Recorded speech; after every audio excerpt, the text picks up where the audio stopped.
Hi friends, இன்றைக்கி நம்ம இந்த வீடியோவில் இந்த வருடம் வரலட்சுமி பூஜை என்றைக்கு வருது, வரலட்சுமி பூஜை விரதம் இருக்கிறனால என்னென்ன சிறப்புகள், அப்புறம் எப்படி தாம்பூலம் கொடுக்குறதுங்கிறத பற்றி தான் இந்த வீடியோவில் பார்க்க போகிறோம். என்னோடய சேனல் இப்போ தான் புதுசாக பார்க்குறீங்கன்னா மறக்காமல் சப்ஸ்கிரைப் பண்ணிக்கோங்க, பெல் ஐக்கானே கிளிக் பண்ணுங்கள். அப்போ தான் நான் கொடுக்குற வீடியோஸ் உங்களுக்கு உடனே வரும். சுமங்கலி பெண்கள், கன்னி பெண்கள்னு எல்லாருமே பூஜை பண்ணக்கூடிய ஒரே பூஜை வந்து வரலட்சுமி பூஜை தான். இந்த பூஜை எதுக்காக பண்ணுறோன்னா, செல்வம் கிடைக்கிறதுக்காகவும், திருமணம் ஆகாத பெண்கள் இருக்கும்போது திருமண பாக்கியம் கிடைக்கும்.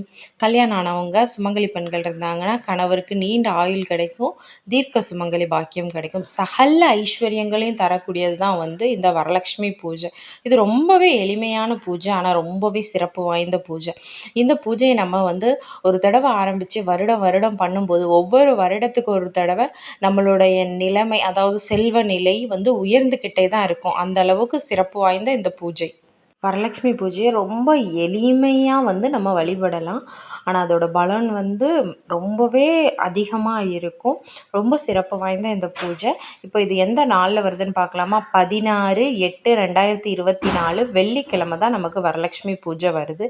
இந்த நாளில் காலையில் 6 to 7:30க்குள்ளே அம்மனை அழைச்சி வச்சுட்டு 9லேருந்து 10 மணிக்குள்ளே, அதாவது 10:15க்குள்ளே வந்து அம்மனுக்கு பிரசாதம்லாம் செஞ்சு வச்சு பூஜையெல்லாம் பண்ணி முடிச்சுட்டு சாயந்தரமாக சுமங்கலி பெண்களை அழைச்சி அவங்களுக்கு வந்து மஞ்சள் குங்குமம் எல்லாம் கொடுத்து தாம்பூலம் கொடுத்து நல்லா அவங்கள வந்து உபசரித்து சாப்பிட ஏதாவது கொடுக்கணும், இல்லை நீங்கள் பிரசாதமாக பண்ணியிருக்கிறத கூட கொடுத்து நல்லா உபசரித்து அனுப்பும்போது அதில் வந்து அந்த மகாலட்சுமியே நம்ம வீட்டில் வந்து தாம்பூலம் வாங்கிட்டு போகிறதா வந்து ஐதீகம் இருக்குது.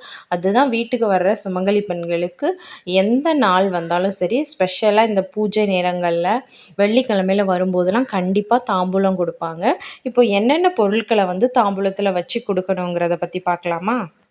எப்போதுமே 2 வெத்தலை இருக்கணும், 1 கொட்டைப்பாக்கு வச்சுருக்கணும், அப்புறமா 2 வாழைப்பழம் இருக்கணும், அப்புறம் வளையல். இது நம்ம 6 எண்ணிக்கையிலையும் கொடுக்கலாம், 12ம் கொடுக்கலாம், அது நம்மளோட வசதியும் சௌரியத்தையும் பொறுத்து.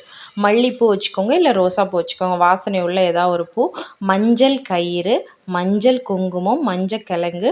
ப்ளவுஸ் பீட் கொடுக்குறவங்க கொடுக்கலாம், சாரீ கொடுக்குறவங்க கொடுக்கலாம்.